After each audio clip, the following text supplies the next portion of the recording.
We are rolling. Thanks very much. Hi, everyone. Welcome to this SUNY Online Summit session, where we will hear from a panel discussing accessibility updates. I am Aline Slating, Senior Instructional Designer with SUNY Online. I will be your session moderator and will be available in the chat for any questions. It is my pleasure to introduce our speakers today. Kim Scalzo, Senior Associate Provost for Digital Innovation and Academic Services with SUNY System Administration. Lauren Rodriguez, Director of Resources for Students with Disabilities with SUNY System Administration, and Cassandra Doan, Staff Attorney in the SUNY Office of General Counsel. Welcome, Kim, Lauren, and Cassandra. To you. Thanks very much, Eileen. We were going to introduce ourselves, so thank you for doing that. So I'm going to jump right in. So we wanted to start a little bit with kind of doing some level setting for folks who may either be new to this space or not familiar with what SUNY is doing in this space. And so we're going to start with a little bit of, again, some definitions and explanations. So for those of you who may be new to this space, again, institutions of higher education and including SUNY colleges and universities are increasingly using technology to enable and support the work we do to teach, learn, engage in research, conduct business, really everything we do. And diversity, equity, and inclusion is one of SUNY's 4 priorities, as you likely heard earlier from our Senior Vice Chancellor for Academic Affairs. It has also been a longstanding commitment for us as a system.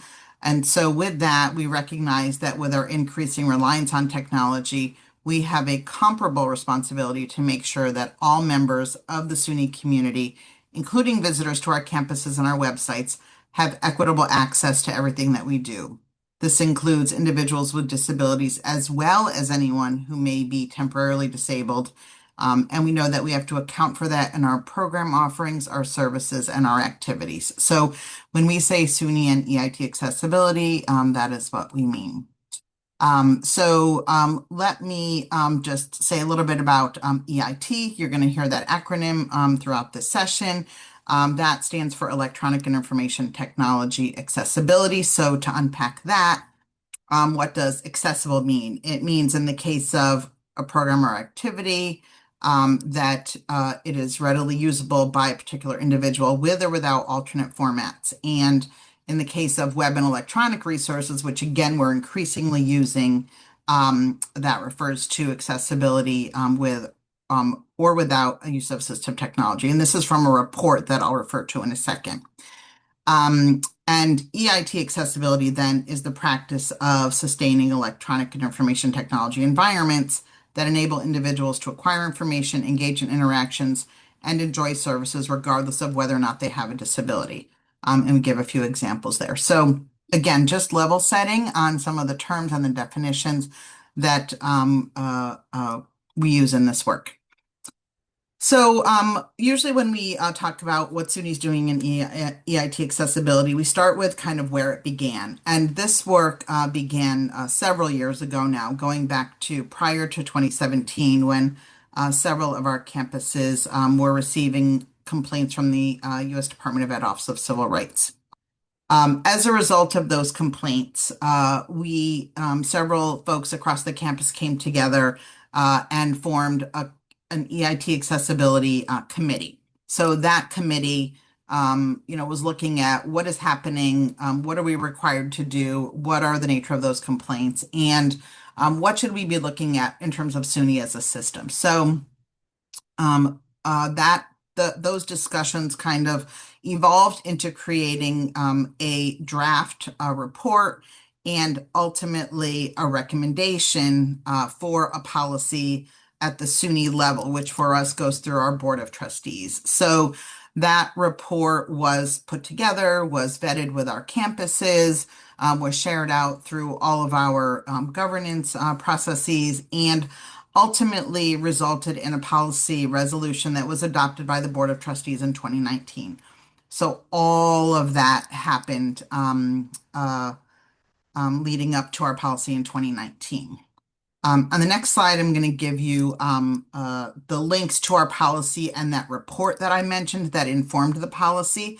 And what I want to say about this, you might say, why do we have a policy, right? This is the law, and everybody is required to make sure that your content is accessible, even though that's changing. There's law. So the reason that a policy was put in place here at SUNY is that when we saw those OCR complaints coming through, we recognized that there was not great awareness across our campuses of what they should be doing and what it meant to really comply. So, in putting in place a policy, we were able to clearly outline for campuses what is required, what do they have to do, also to address how compliance with the laws impacts work across the system.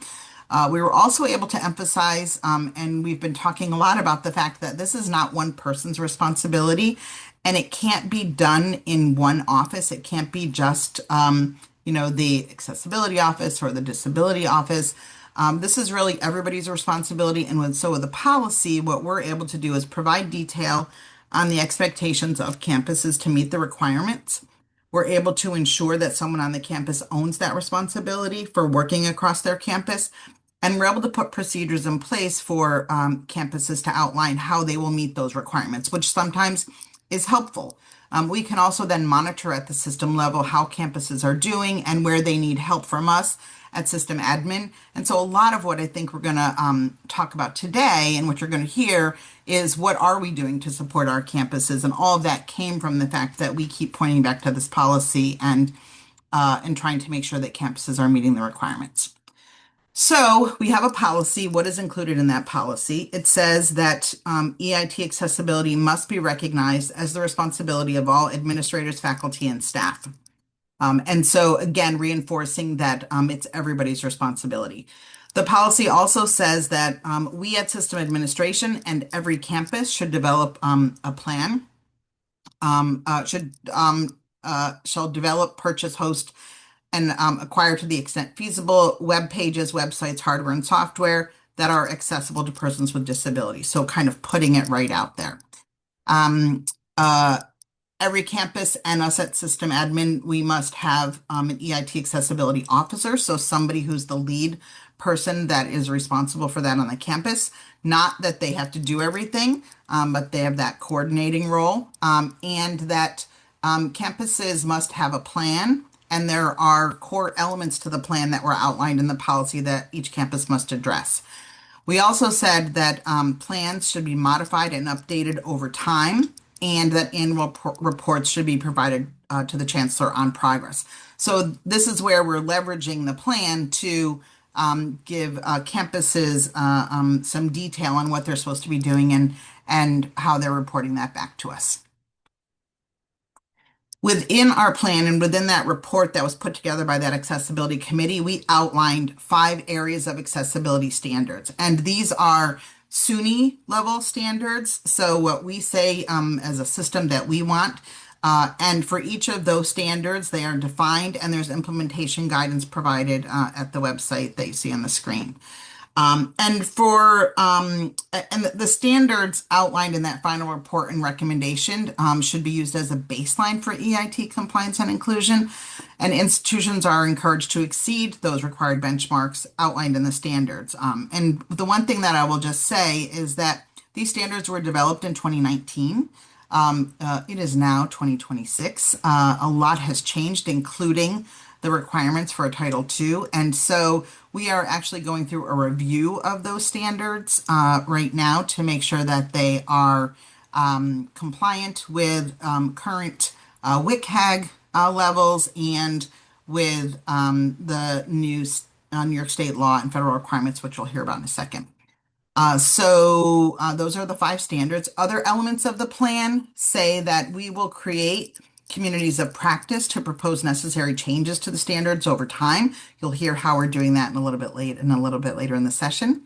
The SUNY Provost and the Chief Information Officer were specifically identified and called out to suggest possible shared services or system-wide procurements. So we'll talk a little bit about that as well. This also called for a committee to support and system administration in development and implementation of their plans and development of a model for assessing and evaluating policy implementation. So these are all the items that were called out in our plan and that are driving the work that we're doing. Hopefully that gives you a good overview. Next, I'm going to turn it over to Cassie, who will take us through the legal standards. All right. Thank you so much, Kim, and thank you all for being here. So I'm just going to do a quick overview of our legal standards. This is just a legal disclaimer that we have. So the information in this presentation is intended as general background information. Presentation content and materials shared shall not be construed to create an attorney-client relationship as legal advice or a legal opinion on any specific facts or circumstances. Please consult an attorney concerning your own situation or any specific legal questions you may have.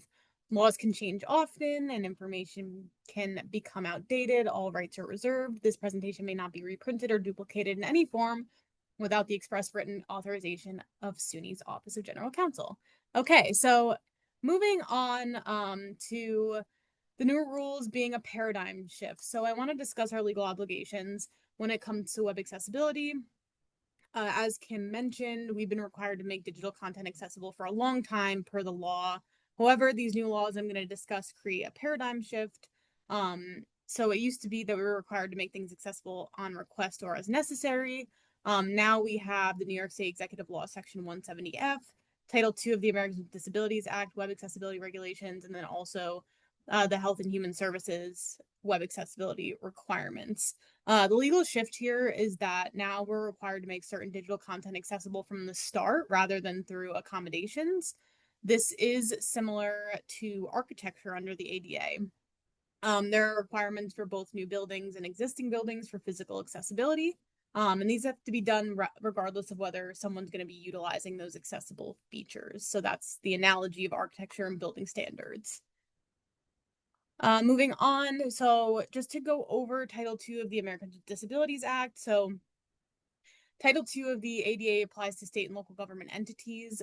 So SUNY is bound by Title II. In general, this is going to require web content and mobile applications to be WCAG 2.1A and AA compliant. Web content is loosely anything that can be accessed through the web, including photos, videos, articles, learning management system, employee portals. Everything you make available essentially needs to be accessible per WCAG 2.1. And then mobile applications are applications made specifically to be run on smartphones and tablets. Next, all web content and mobile apps made available through contracting, licensing, or other arrangements. So this other arrangements language is really important because this essentially makes it so that we do have a responsibility to make things accessible or to contract with vendors that are accessible, to post things that people need to use to access your activity and program, be accessible as well. And then includes public facing and internal digital resources. So this isn't only public facing, this is also your internal like employee portals and things like that. And the deadline for compliance for SUNY is April 24th, 2026. So this may feel daunting, but there are some exceptions that I'm going to briefly go over. So the first exception that I'll talk about is archived web content. So this is content created before April 24th, 2026 or April 26th, 2027. So I go through I have the two different dates on these slides because 2026 is SUNY's deadline, but 2027 is the deadline for smaller entities. So that's why I have both of the dates there. For our purposes, for SUNY's purposes, it's 2026. So this is either web content or content that reproduces paper documents or physical media that was created before the deadline, is maintained solely for reference, research, or record keeping, and is unchanged since archiving, and is stored in a clearly designated archive area. The second, sorry, this says one and then one again, so this is supposed to be two, but pre-existing conventional electronic documents. A conventional electronic document is defined as the equivalent to PDFs, Word documents, PowerPoints, and Excel spreadsheets. So it doesn't have to be Microsoft forms, but it's the equivalent of those 4 different things. These documents that are posted prior to the deadline, these are going to be exempt unless they're used to apply for, gain access to, or participate in services, programs, or activities of your entity. The third exception is third-party content. Materials posted directly by third parties are exempt unless posted under a contractual, licensing, or other arrangement with the institution. Moving on to the next exception, the 4th exception is individualized password protected documents. So these are again conventional electronic documents, so the equivalent of PDFs, Word documents, PowerPoints, and Excel spreadsheets. They're going to be exempt if they relate solely to one specific individual, property, or account, and are password protected or otherwise secured. And then lastly, and arguably the most simple exception here is social media posts. So any social media post posted prior to April 24, 2026, or the deadline is exempt from the web accessibility requirements unless an individual requests it in an accessible format. And that's actually something that we need to keep in mind for all of the exceptions. If somebody does request it in an accessible format, then we need to make it accessible. It just doesn't have to necessarily be accessible from the beginning. Moving on to some important considerations that we need to discuss. So first is conforming alternate version. So a conforming alternate version is basically where, in some cases, it's where you have an inaccessible version of a page plus an alternate page that is accessible, for example. So this is only going to be allowed where it's technically or legally impossible to make that primary content accessible. And this is going to limit the use of our equally effective alternate access plans, because if we cannot make the main page accessible, or I guess we could say the EAAPs are a plan for if we can't make the main page accessible. Can't really use these anymore because it needs to be accessible from the start. Next is equivalent facilitation. So this is just the principle that we can use alternate technologies that provide equal or greater accessibility than those specified in WCAG 2.1. So for example, you can use WCAG 2.2 and that would still satisfy the rule. Fundamental alteration and undue burden. These are available defenses. These are generally defenses that can be used under the Americans with Disabilities Act. This regulation states that the decision to use fundamental alteration or undue burden must be in writing and made by the campus head or designee. And the campus must take steps to ensure accessibility to the maximum extent possible. And then lastly here, the minimal impact standard. So this is basically just saying that any minor technical non-compliance, does not constitute a violation if individuals with disabilities can access web content or mobile apps with substantially equivalent timeliness, privacy, independence, and ease of use. So there's essentially a level of non-compliance that can be done, but it still needs to be equally as accessible.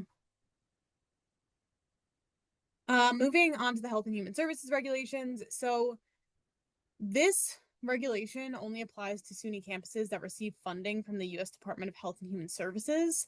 And this regulation says that we must conform all of our web content, mobile applications, and kiosks to WCAG 2.1 level A and AA.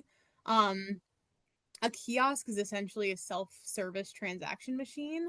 And these, you might see them at like doctor's offices when you go into, if you have to like sign in at the doctor and there's not like a person there signing you in, you may have to do it on one of those little kiosks. Same with like, if you go to a restaurant and like order food, sometimes you order on a kiosk, it would be something like that.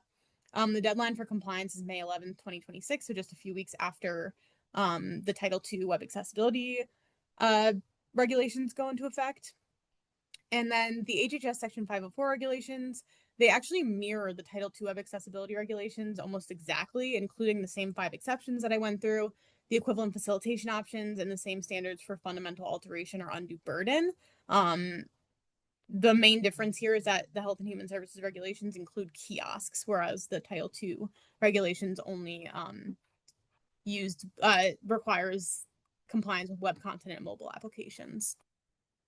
And then lastly here, we have the New York State Executive Law, Section 170F. This was effective in 2023, so it has been in place for a few years now.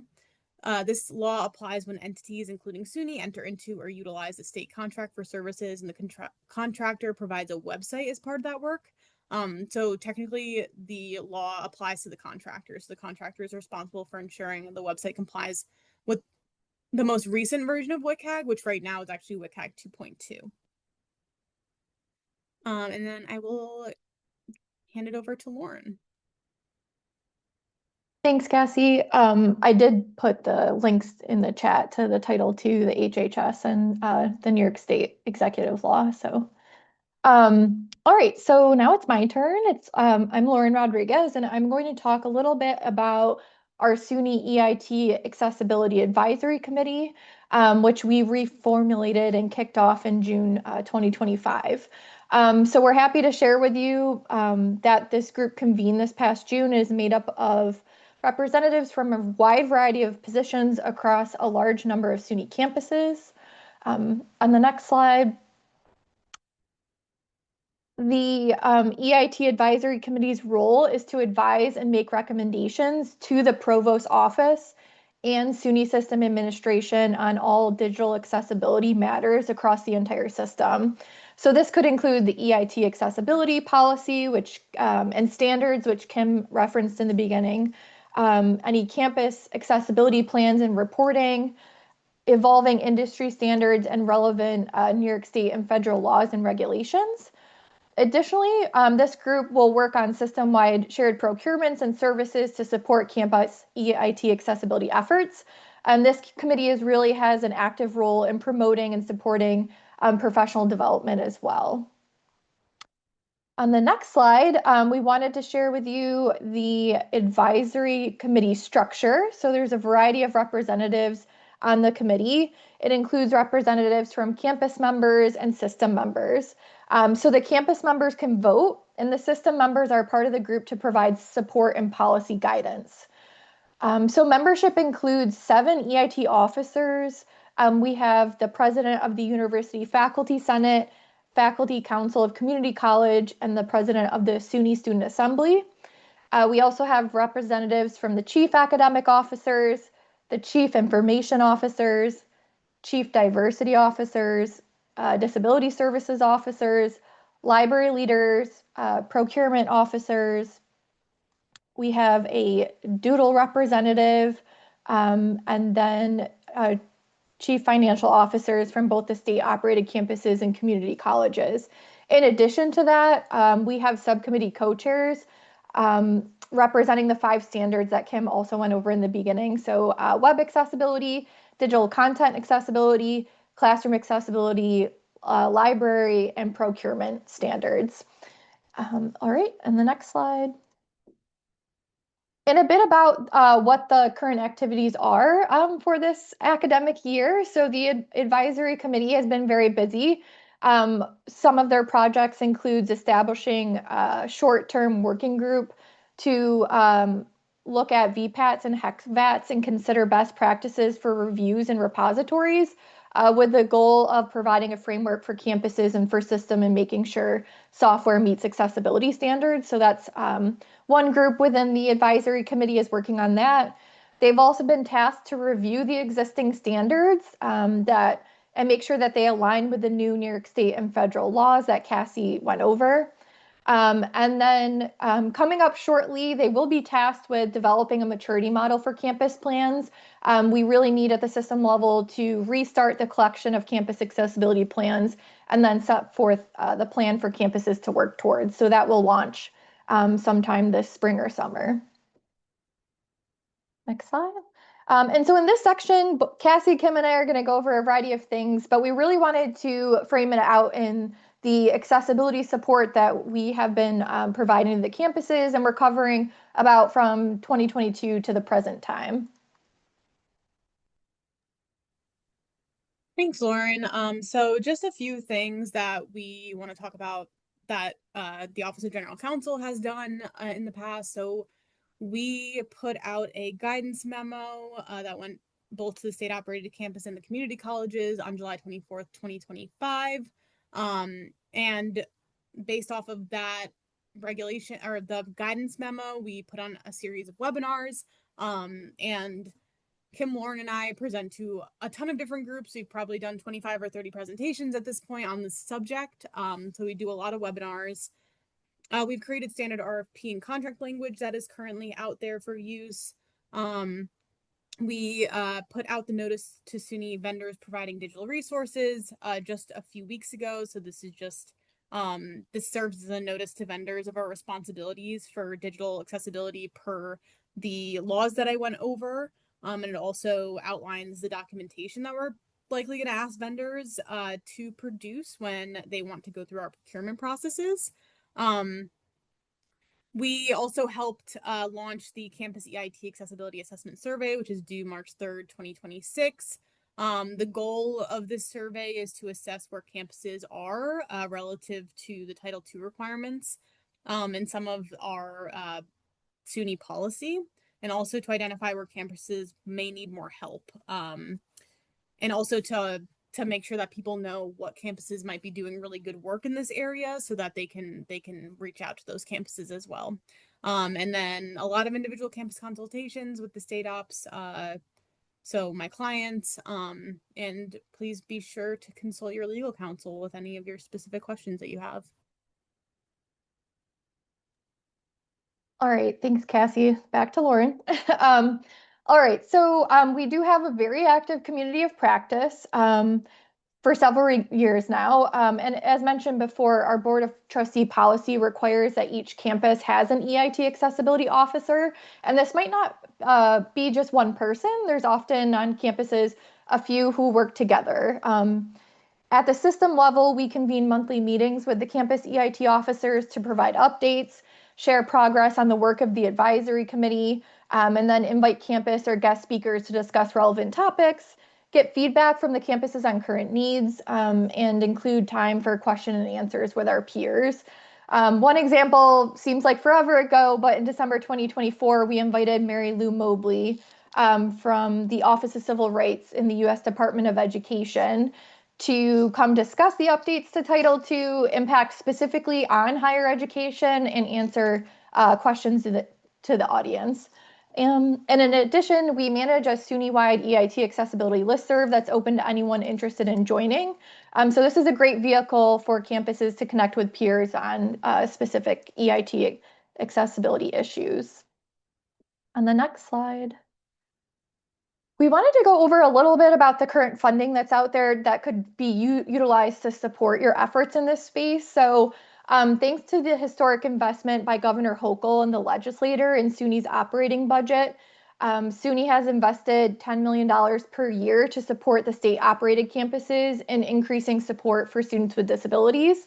And when we were developing the allowable uses for these funds, we strategically included approved uses to support compliance with SUNY's EIT accessibility policy. We also, at that time, invited members of the EIT community to speak to campuses about creative ways that you could use funds to support your EIT programs and digital accessibility.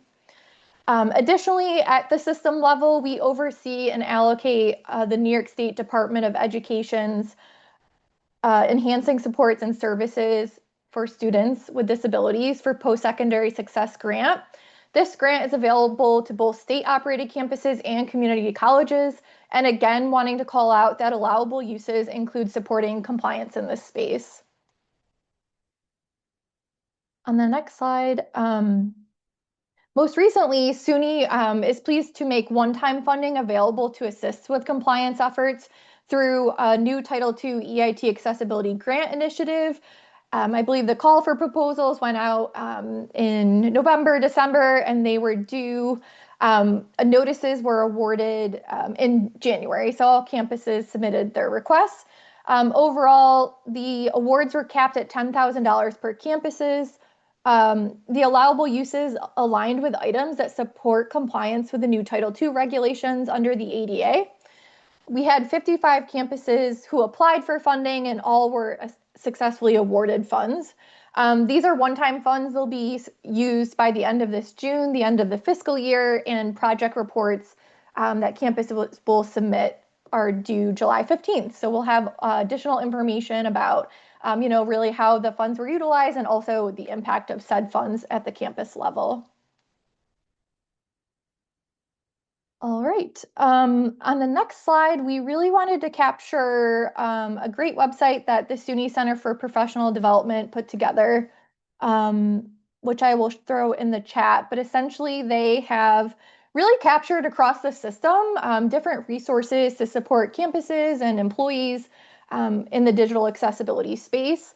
So we wanted to call out that DayQ University, which we have offered since 2020 at no cost to campuses, offers self-guided online courses in digital accessibility that you can access to further develop your skills. So that's a great option on your campus. They also have a tool within DayQ University once you're logged in called the AX Assistant. It's an AI accessibility ally that will give you quick answers to your digital accessibility questions using DayQ's own AI chatbot feature. So it's been expertly trained by their own content. So it's generally probably more accurate and reliable when it comes to digital accessibility. The other things we wanted to call out was the Office of Civil Rights video series about digital access. Sometimes we hear the DayQ modules are awesome, but they're a little bit long. Do you have any shorter videos that might help people, get the general gist before they really dig into the content? And so those Office of Civil Rights videos are about 5 minutes that have a variety of different topics that you might be interested in. There's other recordings available from the 2025 SUNY Otter Institute, which focused on digital accessibility. We had the SUNY Inclusion Quest, which also had a variety of webinar series that we recorded and you can go back and look at. And then additionally, we wanted to highlight that Rebecca Mushter and John Kane from SUNY Oswego host a Tea for Teaching podcast. And they have a variety of episodes addressing Title II and the new regulations and what that might mean for colleges. So that's linked from the CPD website. And then we also have, let me just see, I'm going to put the CPD website in the chat. Sorry. Okay. And next slide. And then I know someone put this in the chat, but we did want to announce that we have a STEAM Disciplines Accessibility and Practice webinar coming up. The webinar will bring together professionals from those across various science, technology, engineering, arts, and math, also known as STEAM disciplines, to explore what accessible digital content looks like in discipline-specific contexts. So we're hoping that participants will learn about key implications for Title II updates, exchange practical strategies, and engage in cross-disciplinary discussion to share tools, workflows, and best practices. The idea here too is to hopefully develop some community of practices that continue to meet throughout the summer and really dig into potential strategies, maybe tools that we might need to leverage at the system level, etc. So please register for that event. And then lastly, our Universal Design for Learning at SUNY program has a variety of free resources about Universal Design for Learning and a webinar archive with recordings of previous webinars we've hosted. But we do have 4 coming up that you might be interested in. The first is Disability Ableism and Digital Accessibility. We have one that is Beyond the Image, Writing Alt Text that Includes Everyone. Accessible Math, and then helping STEM and other students understand and create more accessible content. So please consider registering for those as well. And then lastly, we really wanted to encourage, if you're within SUNY, to join the SUNY-wide EIT accessibility listserv. I'll also include those details in the chat. And we also encourage you to sign up to receive updates on professional development from the SUNY Center for Professional Development, because they have such an amazing catalog of different activities to engage in. And then we really wanted to make sure that everyone is connecting with their own community of practice within SUNY, really to figure out how similar professionals on other campuses are addressing the changes. As Cassie mentioned, we've presented probably over 25 times to a variety of community of practices who have invited us to attend their meetings. And so if that's something of interest as well, please feel free to reach out to us. All right, and I think I'm going to pass it over to Kim. And I promise I'll put the links in the chat. You're muted. Thank you. Somebody said there was an issue with the link for the STEAM event, so Megan is checking on that. Okay, so I wanted to share a little bit more about the support that we're providing to campuses, as Lauren begun. And the first is to talk about accessibility and online education, since this is the SUNY Online Summit. I wanted to acknowledge that the SUNY Online team has created several resources for accessibility and online course design that we want to make sure that you're all aware of. And there are three websites that I'm going to share, if I can put them in the chat quickly.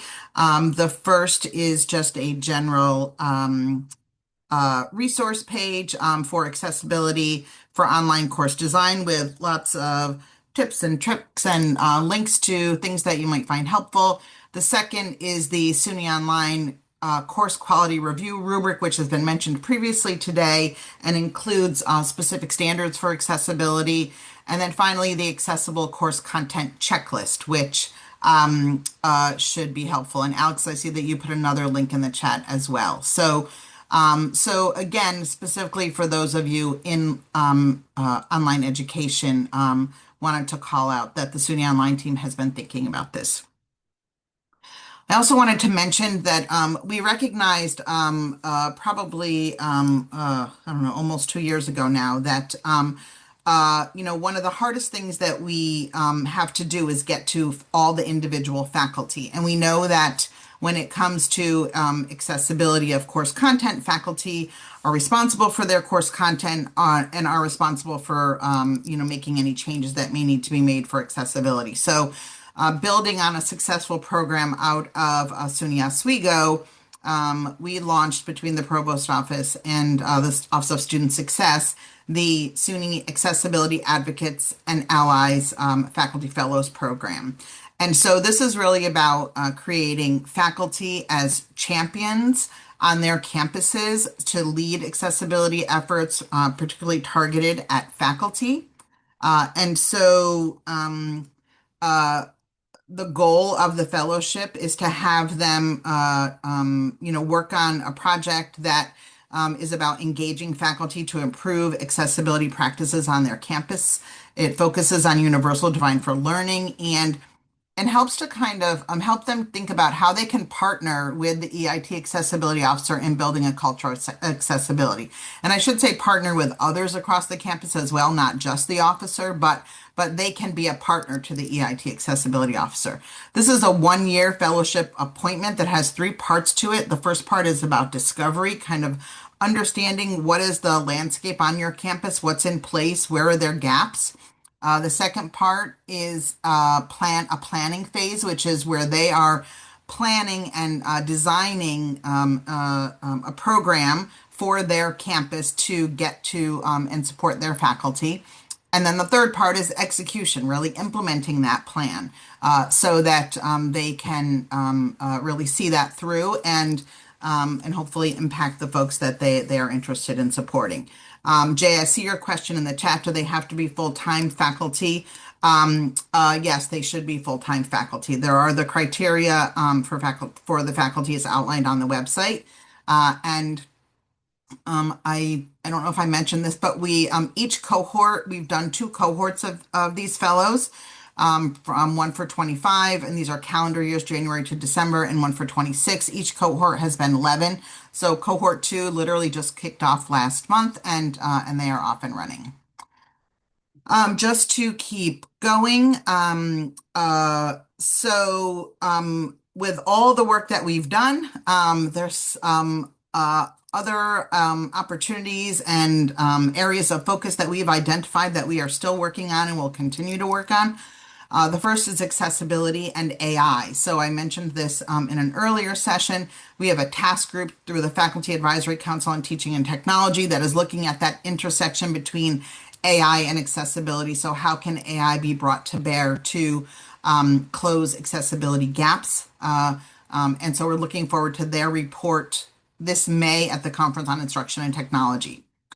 PDF remediation services, something that we've been talking about a lot. This is a big area of need for our campuses. And so there are a couple of options that we currently have in place, others that we're pursuing. And so we know that this is going to be one, if we can provide some additional services here, this will help campuses to close some of the gaps that they have.